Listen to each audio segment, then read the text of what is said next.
평화를 이루는 삶, 평화를 이루는 삶이라는 제목으로 말씀을 같이 나누겠습니다.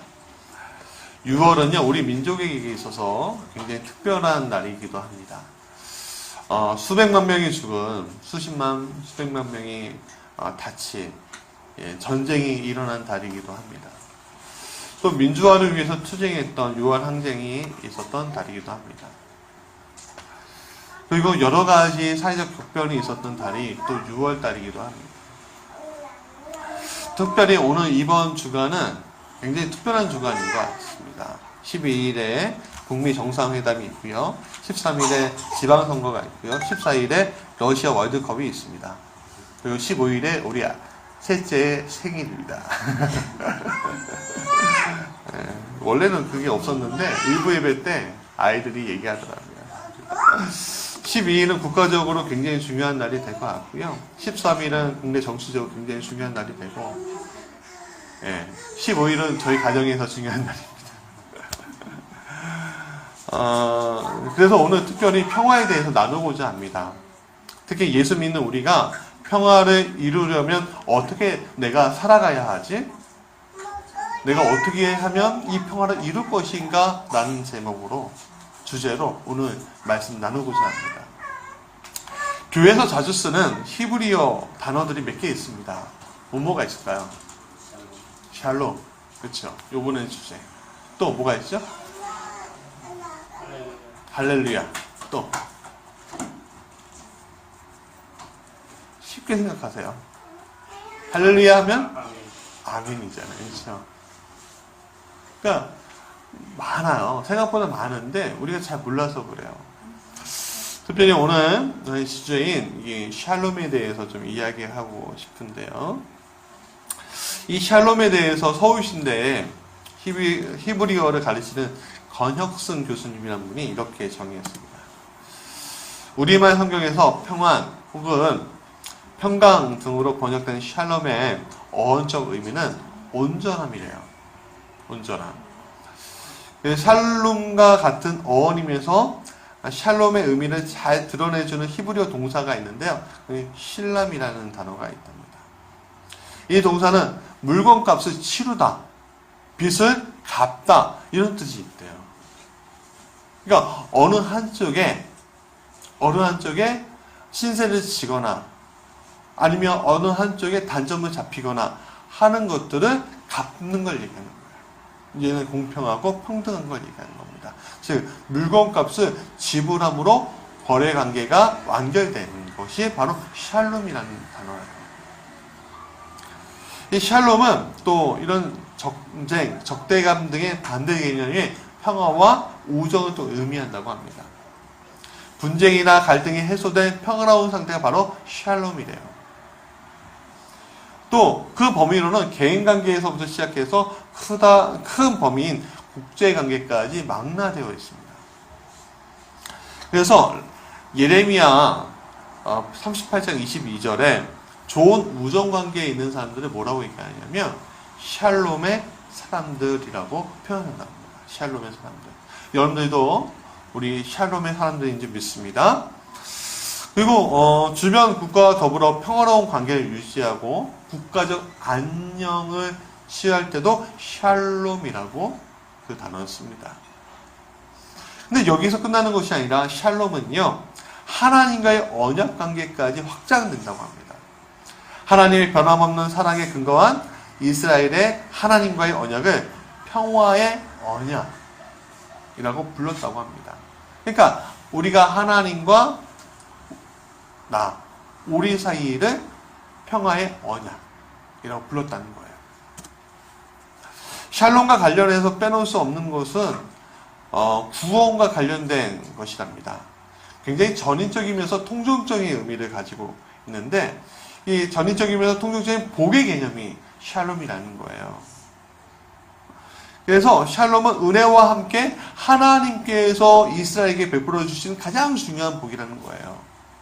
그러니까 하나님이 우리 은혜를 주시잖아요. 은혜뿐만 아니라 플러스 뭐예요? 평화를 주시는 거예요. 여러분 평화가 얼마나 큰 복입니까? 그렇죠? 시달리지 않아도 되고 마음에 근심하지 않아도 되고 그렇지 않습니까? 적대시하지 않아도 됩니다. 그래서 제사장들이 이스라엘 백성들에게 빌어주는 축복 기도에서도 샬롬이라는 단어가 굉장히 핵심적인 내용으로 들어가 있습니다.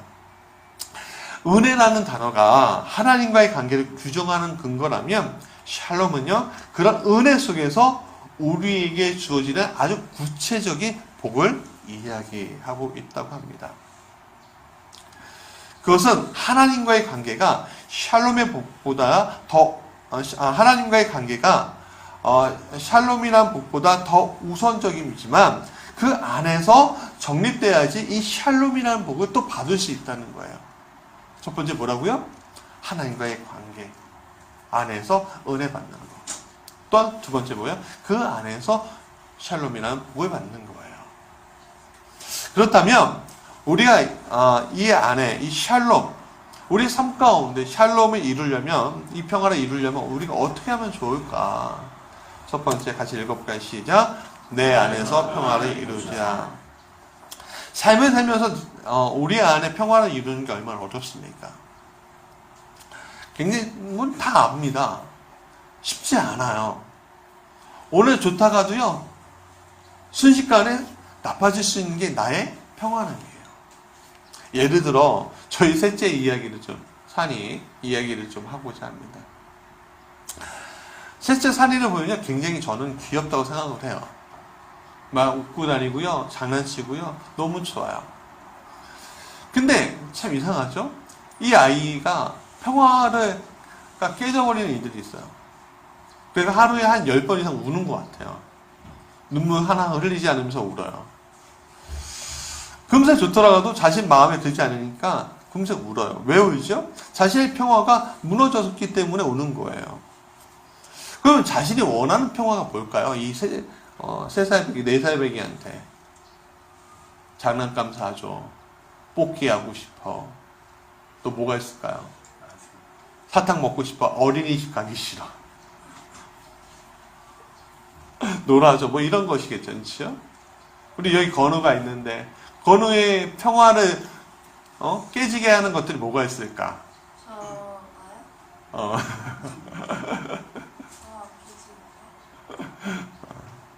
그냥 3살배기, 4살배기 이 아이들은 자기에게 모든 것을, 그 아이에게 모든 것을 제가 들어준다면 산이는요, 평화가 깨지지 않을 거예요.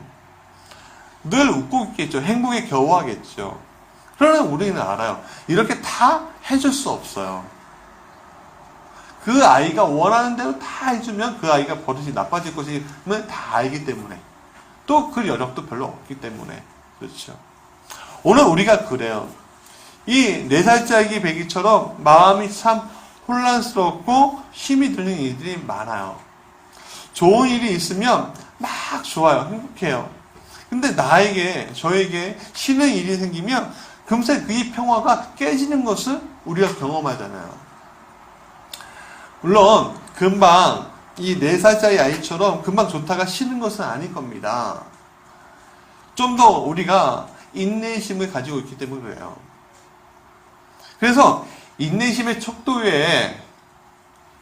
척도로 이 사람이 어른이냐, 이 사람이 애 티를 계속 내고 있느냐, 그것을 구분할 수가 있습니다.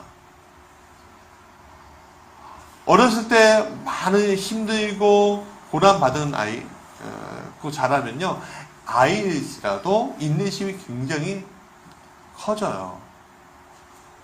그거 뭐라고 하죠? 애어른이라고 하죠. 근데 어떤 사람은 부모가 다 들어줘요. 그리고 다 컸어요. 몸은 큰데 아직 아이가 애기예요. 머리가 애기예요. 그거 뭐라고 하죠? 그렇죠. 쉽게 얘기하면 철부지라고 얘기하잖아요. 철부지. 그러나 이러한 인내심은 정말 쉬운 것으로 깨질 수가 있습니다. 상처 입을 수 있게 됩니다. 예를 들어서 몇 시간 동안 내가 마음 먹고 청소를 열심히 했어요. 열심히 했는데 배우자나 아이들이 와서 한순간씩은 확 엉망을 만들어. 그럼 여러분 마음 어떠실 것 같으세요? 좀 마음의 평화가 깨지지 않겠습니까? 여러분들이 프레젠테이션이나 아니면 뭐 저는 뭐 설교 준비하는데 노트북으로 열심히 컴퓨터 열심히 준비하고 다 준비했고 이제 저장 딱 하려는데 컴퓨터가 먹통이 돼. 평화가 깨질까요? 안 깨질까요? 우리 건우 아버지는 그런 경우 있으신가 봐요. 평화가 깨진단 말이죠. 그러니까 기껏 준비해 놨더니 안 되는 일들이 우리에게 다가와요. 야, 이게 뭐지? 나한테? 이런 일이 왜 일어나지? 오늘 우리의 일상을 깨거나 다치게 하는 이유들이 굉장히 많습니다. 그런데 이러한 일들이 우리의 평화를 진짜 망쳐놓는 것일까? 라는 질문을 우리가 해봐야 돼요. 인내심을 무너뜨린 이유가 거기에 있는 것일까? 우리가 잠시 질문을 해봐야 한다는 거예요. 우리의 인내심이 이것밖에 안 돼? 이런 생각 있잖아요. 아, 내가 이 정도밖에 안 되는 사람이었어? 어제 미국의 백종원 같은 더 유명한 사람이죠. 앤서린 보데인이라는 유명한 셰프가 자살로 유명을 달리했습니다. 또 며칠 전에는요, 디자이너 케이트 스페이드가 55세이기로 유명을 달리했습니다. 둘 다 사인이 우울증으로 인한 자살인 것 같다는 뉴스가 나왔습니다. 유명해요. 잘 나가요. 정상에 올라갔어요. 물질의 문제는 아무것도 없을 것 같은 사람들이 우울증 때문에 죽습니다. 우울증의 문제가 무엇입니까? 우울증의 문제가 뭐죠? 내 안에 뭐가 깨졌어요? 평화가 깨졌어요. 정답이야. 저 건우야. 좀 이따 만나줄게. 내 안에 샬롬이 깨져버리면요, 우리는요, 우리 자신 안에서 급격하게 평화가 깨져버리는 거예요.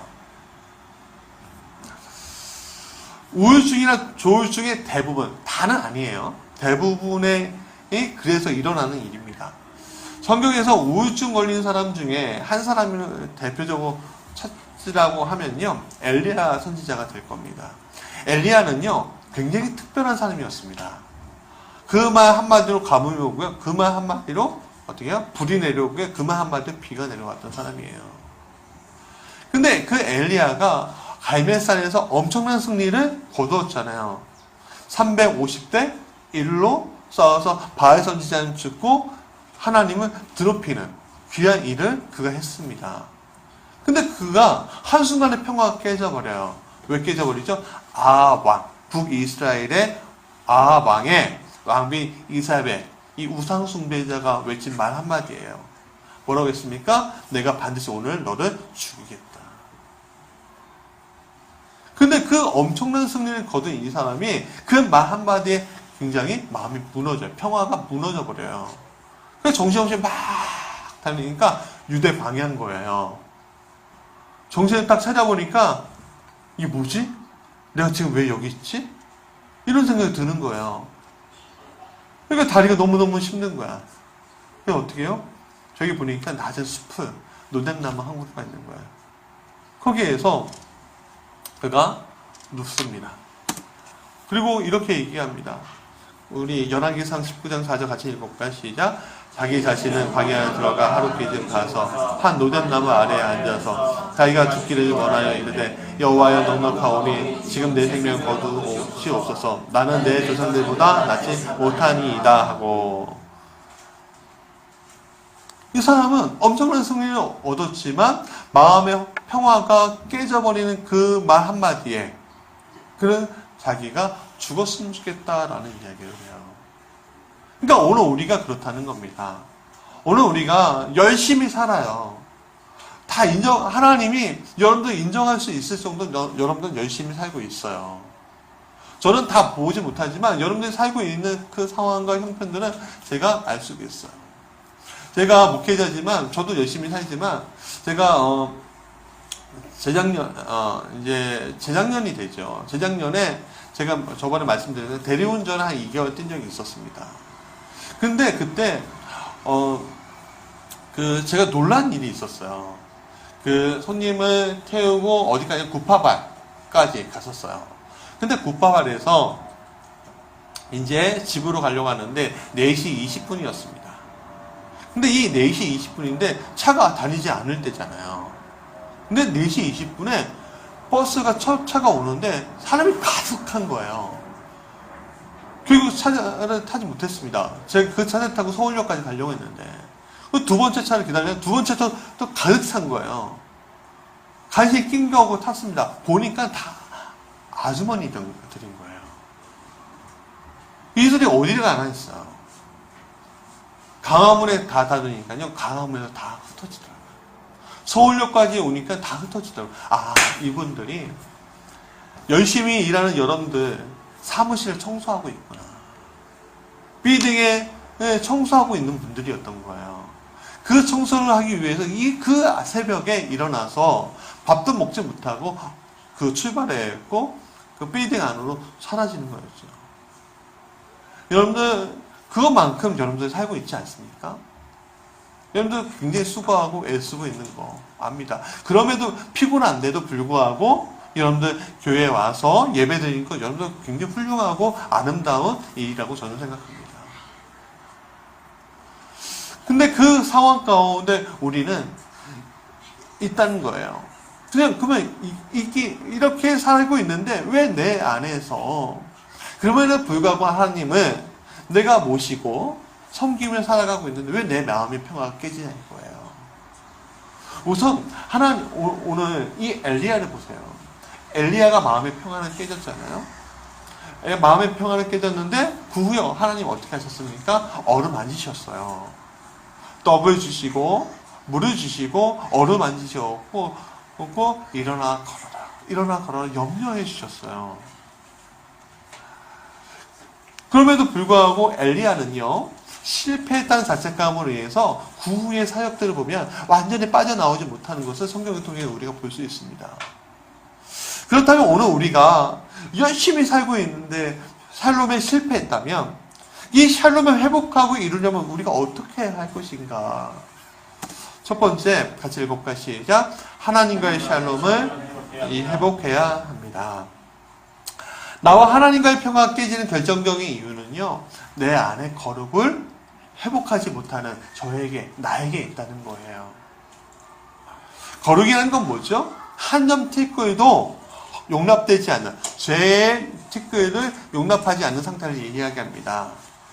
그러나 우리는 스스로 거룩해질 수 없어요. 왜? 인간의 연약함이 그것을 대변해주고 있잖아요. 내가 오늘 하나님의 은혜를 막 받아도요, 내일 내가 은혜만을 받았고 평화를 이루었는데 내일 그 문제가 깨지는 것을 우리가 볼 수 있지 않습니까?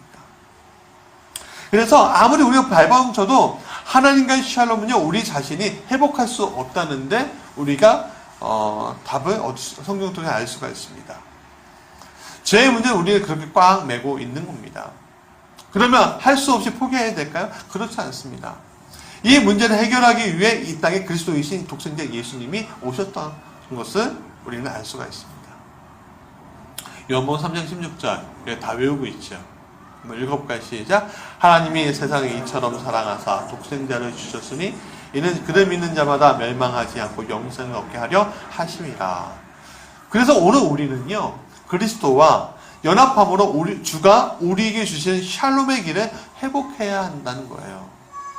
예수님이 그 샬롬의 길을 회복시켜 주셨어요. 그래서 길이요 진리요 생명이신 예수님의 길로만 가야지만, 예수님과 연합해야지만 뭐가 돼요? 샬롬이 회복이 된다는 거예요. 두 번째, 같이 읽어볼까요? 시작. 나 자신과의 샬롬을 회복해야 합니다. 엘리야의 이야기처럼 오늘 우리는 우리 자신의 가지고 있는 우리가 어떤 환상과 비전과 소망, 이런 사명, 또 꿈, 이런 것들을 내가 그걸 할 수 있을 거야 하는 그런 기대감으로 가득 차 있어요. 나 반드시 이것을 이룰 수 있어. 그것이 없이 우리가 오늘 어떻게 살아갈 수 있겠어요? 맨날 패배하면서 살아갈 수밖에 없죠. 그것이 있어야지 승리할 수 있습니다. 근데 그런 기대감으로 가득 차 있다가 산산이 부서져서 있을 때 우리는요, 내 자신을 미워하게 돼요. 미워하니까 어떻게 해요? 자신을 해칩니다. 아까 자살로 생을 마감했던 그 두 분, 얼마나 안타깝습니까? 자신의 기대감에 자신은 어떻게 해요? 충족을 못한 거예요. 그렇기 때문에 오늘 우리에게 필요한 것이 무엇입니까? 하나님 나를 사랑하고 계셔. 나를 회복시켜 주실 거야. 라는 믿음입니다. 오늘 우리는요, 실패할 수 있다는 것을 인정해야 합니다. 어떻게든 내가 다 성공할 거야. 내가 끝까지 높은 곳에 올라갈 거야. 그렇게 믿으세요. 괜찮아요. 그러나 실패할 수 있음도 우리가 알아야 해요. 인정해야 돼요.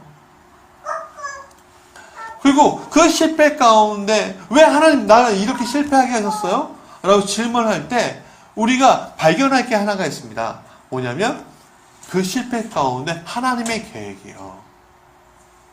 하나님의 계획은요, 우리의 실패도 우리의 승리도 가지고 함께 달려가십니다. 그래서 마침내 누구의 승리를 이야기할 수 있게 됩니까? 나의 승리요? 아니요. 하나님의 승리요. 즉, 다른 말로 뭐냐면 나를 통한 하나님의 영광이 드러나는 거. 그게 하나님의 승리 아니겠습니까?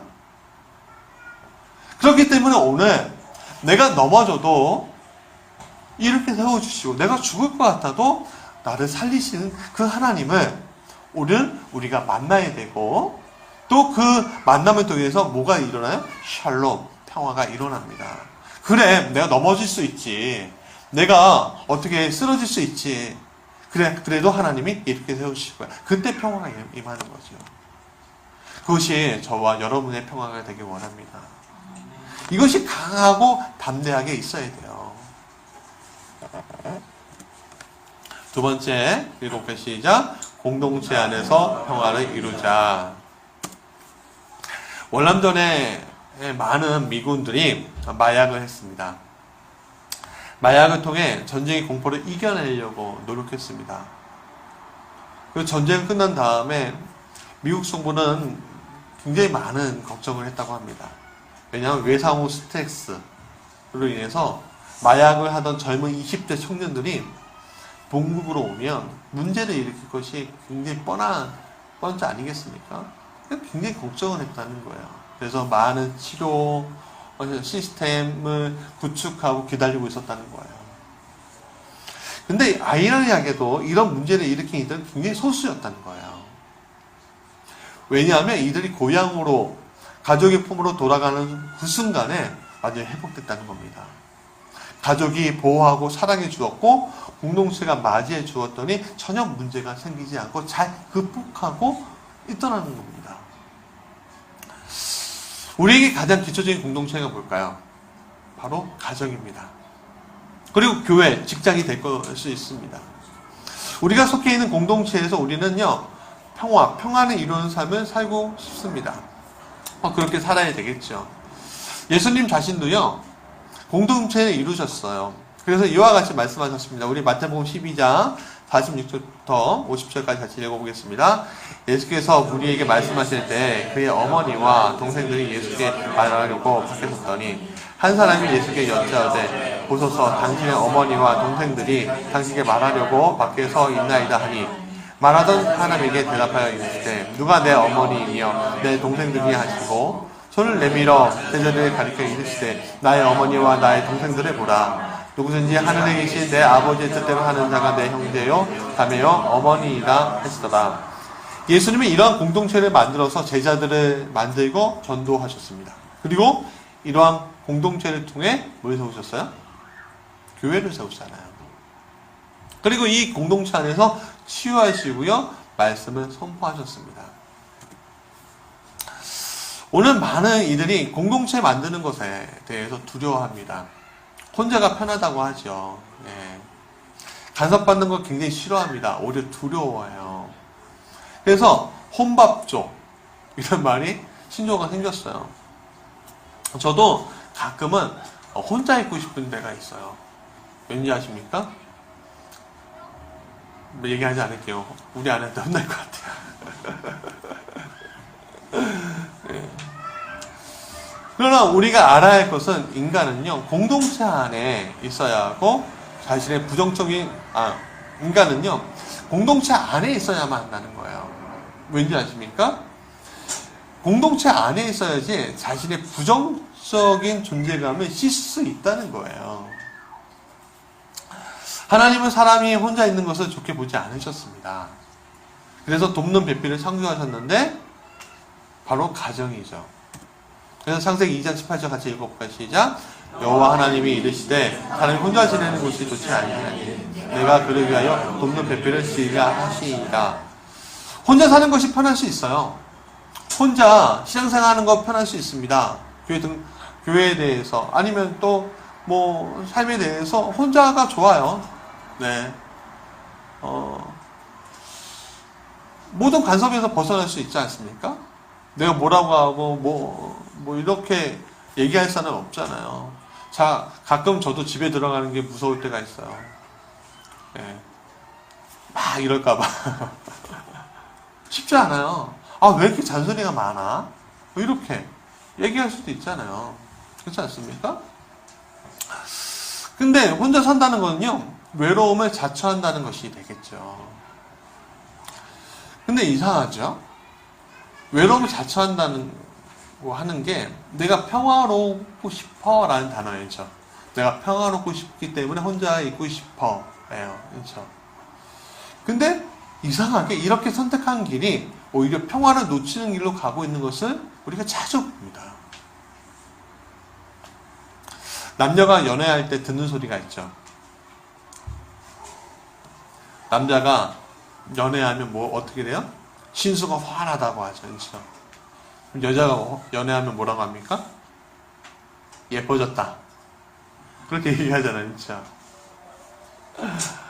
뭐 상대방에게 잘 보이고 싶으니까 꾸미기 때문에 더 예뻐지고 신수가 환해질 수도 있지만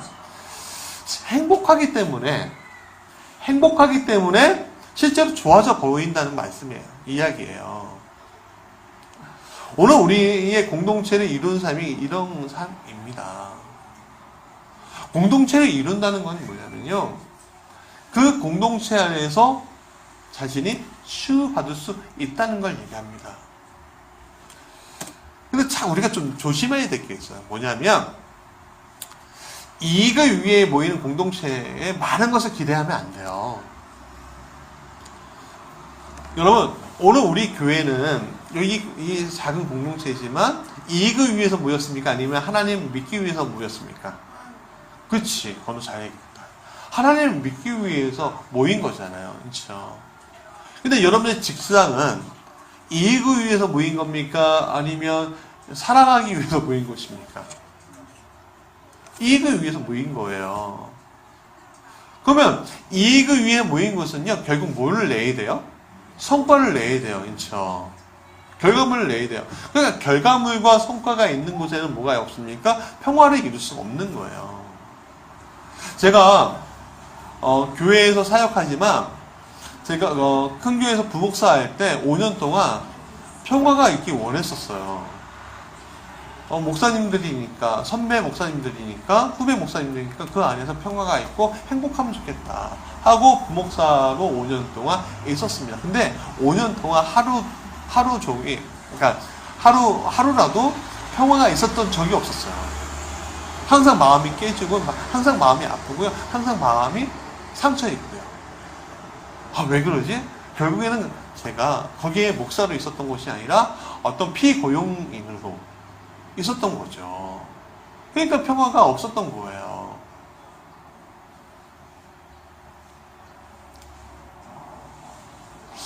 그러나 이익이 아닌 사랑으로 모인 공동체는 다릅니다. 거기에는 치유가 있어요. 거기에는 평화가 있어요. 이런 공동체를 우리가 가지고 이룰 때 비로소 진정한 삶의 위안을 주고받을 수가 있는 겁니다. 여러분, 공동체라는 건 뭐냐면요, 내가 항상 받는 것이 아니라 내가 그것을 줄 수 있는 거예요. 뭘 줘야 돼요? 사랑이요. 그게 수반이 돼야 한다는 거예요. 어떤 사람이 어렵습니다. 그러면 그 사람을 위해서 우리가 헌신해 줄 줄 알아야 돼요. 그럼 그 사람이 치유받겠죠. 이 치유받는 사람이 그럼 거기서 끝나는 것이 아니라 그 사람을 도와줬던 사람이 또 상처 입으면 이 사람이 같이 도와주는 거예요. 가족이란 공동체가 그렇습니다. 가족이 왜 가족이에요? 사랑하기 때문에 가족이에요. 도와줄 수 있기 때문에 가족이에요. 그걸 우리는 공동체라고 얘기합니다. 내가 줄 수 있을 때, 또 그 준 것을 받을 수 있을 때, 그건 공동체라고 얘기합니다. 그곳에서 평안과 회복이 일어나는 겁니다. 기도하기는 우리 성도들의 가정과 또 이 무지개 교회가 그런 치유와 평안과 평화가 일어나는 공동체가 되게, 샬롬의 공동체가 되게 간절히 축원합니다. 세 번째, 같이 읽어볼까요? 시작. 국가 안에서 평화를 이루자. 국가, 민족, 사회, 뭐 이런 단어들은 꽤 멀리 느껴지는 단어이긴 합니다. 그러나 실제로 우리 삶에 가장 가까운 단어이기도 해요. 내가 오늘 살고 있는 국가, 사회, 민족이 갑자기 한순간에 무너진다면 우리의 삶도 갑자기 무너질 수 있으면 우리는 이미 다 경험했어요. 60, 70년 전 전쟁을 통해서, 식민지 시대를 통해서, 또 최근에 IMF를 통해서, 또 경제적 위기를 통해서 다 경험했습니다. 국가가 어려워지면 안 되는구나. 지금까지 전쟁의 고통을 받고 있는 시리아 보십시오. 괜찮은 국가였습니다. 나쁜 국가 아니었어요. 웬만큼 살았습니다. 근데 내전이 일어나는 그 순간에 어떻게 돼요? 다 깨지고 다치고 많은 사람들이 어떻게 해요? 유럽으로 가다가 배에서 익사당하고 그런 일들이 일어나요. 지금 시리아에 가면 아무것도 없대요. 근데 우리나라도 마찬가지입니다. 한순간에 그런 일이 일어날 수 있으면 우리가 알아야 합니다. 갑자기 우리가 실직할 수도 있고요. 내가 살던 멀쩡한 집이 사라질 수도 있습니다. 그래서 국가라는 게 굉장히 중요하구나. 사회의 안전 시스템이 굉장히 중요하다는 것을 우리가 느낄 때가 많습니다. 오늘 우리는 국가라는 사회 시스템이 우리의 평화를 해칠 수 있음을 그 현대사를 통해서 볼 수 있습니다. 특히 최근에 촛불혁명을 통해서 또 4.16 세월호 사건들을 통해서 우리가 봤죠. 또 최근에 전쟁의 소리가 실제적인 위협으로 우리에게 다가오기도 했습니다. 그래서 오늘 우리는요, 어떻게 합니까? 이 나라와 이 사회의 평화를 위해서 기도하는 자리에 우리가 있어야 한다는 거예요. 투표로 좋은 위정자를 세우고 기도하면서 이 나라를 위한 하나님의 뜻을 물어야 한다는 겁니다. 오늘 본문의 말씀 속에서 이사야 선지자가 이렇게 말했죠. 같이 읽어볼까요? 시작. 좋은 소식을 전하며 평안을 공평하며 복된 소식을 가져오며 구원을 공평하며 시온을 향하여 이르기를 내 하나님이 통치하신다 하는 자의 산을 넘는 발이 어찌 그리 아름다운가. 평화의 좋은 소식이 우리에게 들려올 때 오늘 비로소 내 삶이 편안해지고 내 가정의 삶도 평화로울 수 있다는 겁니다. 그렇기 때문에 우리가 국가와 사회를 위해 오늘 우리는 하나님께 같이 구해야 한다는 거예요. 선한 계획들이 계속 이어질 수 있도록 우리가 노력해야 한다는 겁니다. 여러분, 평화는요, 내가 선제적으로 준비하지 않으면, 대처하지 않으면 평화를 이룰 수 없습니다. 그 평화를 이루기 위해서 군인들이 있는 거잖아요. 그렇죠? 그 평화를 위해서 좋은 정치자, 지도자를 우리가 뽑는 겁니다. 자, 말씀의 결론입니다. 샬롬은요, 서로 연결되어 있습니다. 개인의 샬롬과 공동체의 샬롬과 국가가 가지고 있는 샬롬은요, 연결되어 있어요. 개인이 무너지면 공동체가 아플 수밖에 없습니다. 국가 시스템이 망가집니다. 공동체가 상해 있으면 개인은 물론 국가도 온전하지 못하고요. 국가가 문제가 생기면 개인의 삶도 공동체도 이루는 것이 무너지게 됩니다. 이런 사실을 우리가 생각하면서 오늘 우리에게 주신 샬롬이라는 단어를 다시 한번 생각해 보아야 합니다. 서울신대 권혁승 교수 이야기를 아까 전에 했는데 마무리로 이야기하자면 이렇게 또 이야기합니다. 샬롬은 무질서로 인해서 발생되는 소외의 차단을 이야기한다. 여기에서 소외는 질병과 같은 개인적인 문제와 함께 공동체의 보조와 더 나아가 전체 창조 질서의 붕괴로 이르기까지 다양한 범주를 포괄한다. 온전한 샬롬은 무질서와 소외가 완전히 해소된 상태, 곧 질서 속에서 유지되는 평등, 유기체적인 조화, 통일성, 그리고 하나님의 진리와 공의에 부합되는 삶을 의미한다. 결론적으로 이런 얘기입니다. 샬롬이 우리에게 있어야지만 우리가 살아갈 수 있다는 거예요. 그러면 그 샬롬이 누가 주시는 겁니까? 은혜 안에서 하나님이 주시고, 두 번째, 그 하나님 주신 샬롬은 누구가 나눠야 되죠? 네, 공동체와 나눠. 또 국가와 나누는 거예요. 특별히 그 샬롬이 누구 안에 또 있어야 합니까? 내 안에서 깊이 박혀져 있어야 한다는 겁니다. 그래야지 나도 살고, 내 가정도 살고, 내 공동체도 살고, 국가도 사는 거예요. 사랑하는 여러분, 이 샬롬이 여러분들 가운데, 여러분의 가정 가운데, 이 교회 가운데, 이 국가 가운데 있기 원합니다. 특별히 이제 북미 정상회담이 이제 뭐 며칠 안 남았는데 벌써 비행기 타고도 오고 있대요. 뉴스 보니까 도착했는지도 몰라요. 네, 거기서 잘 문제가 해결됐으면 좋겠고, 또 우리의 삶 가운데 이런 평화들이 계속 이루어졌으면 좋겠습니다. 그것을 위해 간절히 소망합니다. 네, 찬양하지요.